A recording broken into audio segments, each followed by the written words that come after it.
पति अभी नहा ही रहा था कि तभी फोन पर मैसेज टोन बजी। पत्नी मोबाइल के पास में ही खड़ी थी। उसका ध्यान फोन की तरफ गया। उसने सहज ही फोन उठाकर मैसेज पढ़ा। हाय, गुड मॉर्निंग डियर, बेबी का मैसेज था। पत्नी सोच में पड़ जाती है कि अब ये बेबी कौन है। तब तक पति भी नहाकर बाहर आ चुका है। पत्नी उसे किसी बेबी का मैसेज आया है बताती है। पति मुस्कुरा देता है, फ़ोन उठाकर उस मैसेज का रिप्लाई करता है, hi baby, how are you, और अपने काम में लग जाता है। इस रिप्लाई को भी पढ़ती है। अब हर पल पत्नी के दिमाग में यही विचार कौंधता रहता है कि ये बेबी कौन है। शाम को पति घर आता है। पत्नी उससे पूछती है कि ये बेबी कौन है। पति जवाब में सिर्फ मुस्कुरा देता है और फिर से अपने काम में लग जाता है। 2-3 दिन बीत जाते हैं। उन विचारों ने अभी तक पत्नी का पीछा नहीं छोड़ा था और फिर से पति के मोबाइल पर फिर एक बार बेबी का मैसेज आता है। आज तो मिलोगे कि नहीं, तुम्हारी बहुत याद आ रही है। इस मैसेज ने आग में घी डालने का काम किया। पत्नी का शक और भी ज़्यादा पक्का हो गया। बीच बीच में ऐसे मैसेजेस का आदान प्रदान होता रहता और पत्नी के मन में शक की जड़ें और गहरी होती गई।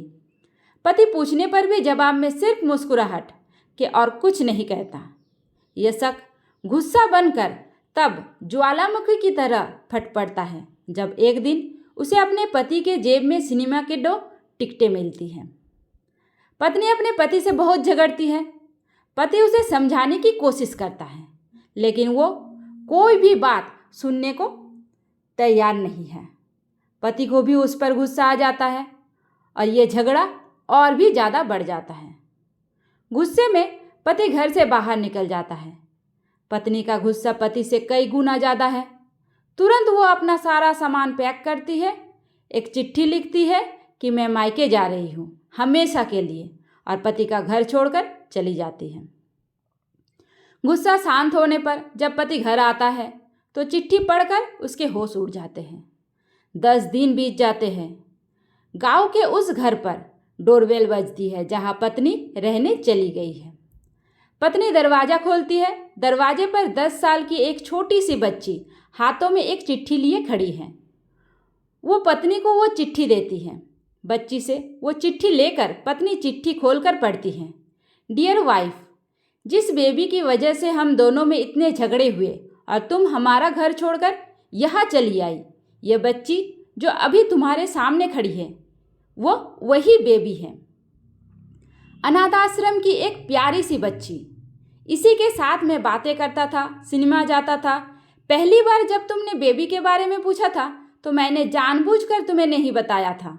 सोचा था थोड़ा मजाक करता हूँ, देखता हूँ तुम कैसे रिएक्ट करती हो। लेकिन मैंने ये कभी नहीं सोचा था कि तुम्हारा शक इतना बढ़ जाएगा कि तुम घर छोड़ दोगी।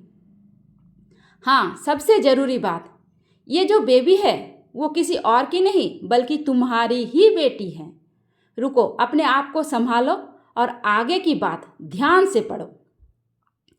हमारी शादी के 2 साल पहले की ये बात है।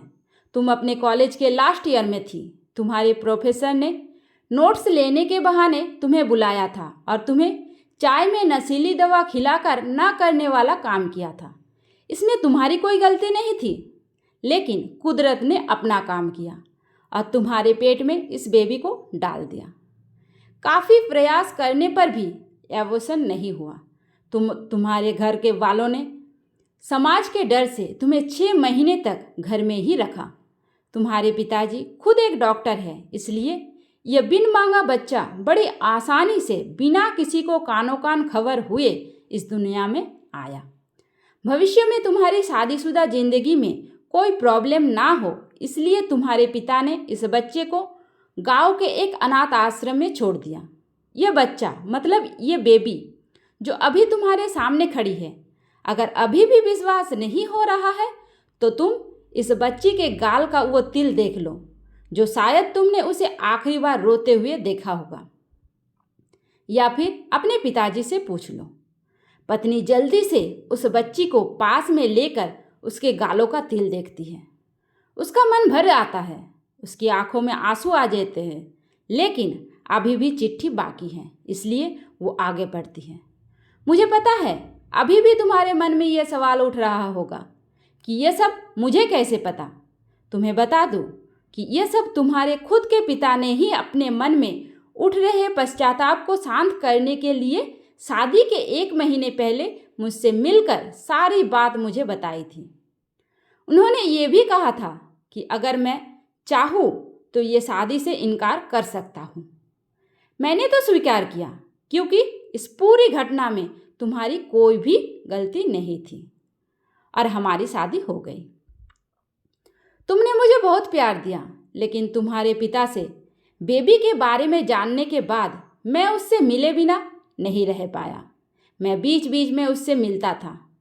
उससे मिलना, उसके साथ समय बिताना मुझे अच्छा लगता था।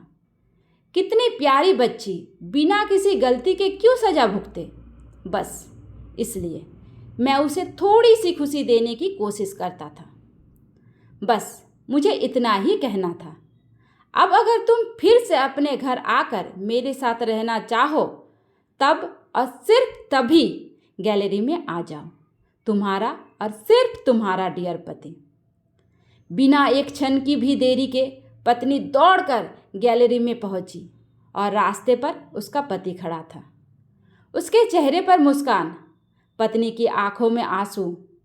दोस्तों, कारण कुछ भी हो, अपने दोनों के बीच कभी भी किसी तीसरे को थोड़ी सी भी जगह मत दो, क्योंकि दुनिया में हर बीमारी का इलाज है, लेकिन शक नाम की बीमारी का कोई इलाज नहीं। मन शांत रखो, जो भी मन में आए एक दूसरे को बताओ। दोस्तों, आपको यह कहानी कैसी लगी कमेंट में ज़रूर बताना। अगर पसंद आए तो लाइक शेयर करना और चैनल पर पहली बार आए हो तो दोस्तों मेरे चैनल को सब्सक्राइब करना ना भूलें। कहानी पूरी सुनने के लिए धन्यवाद।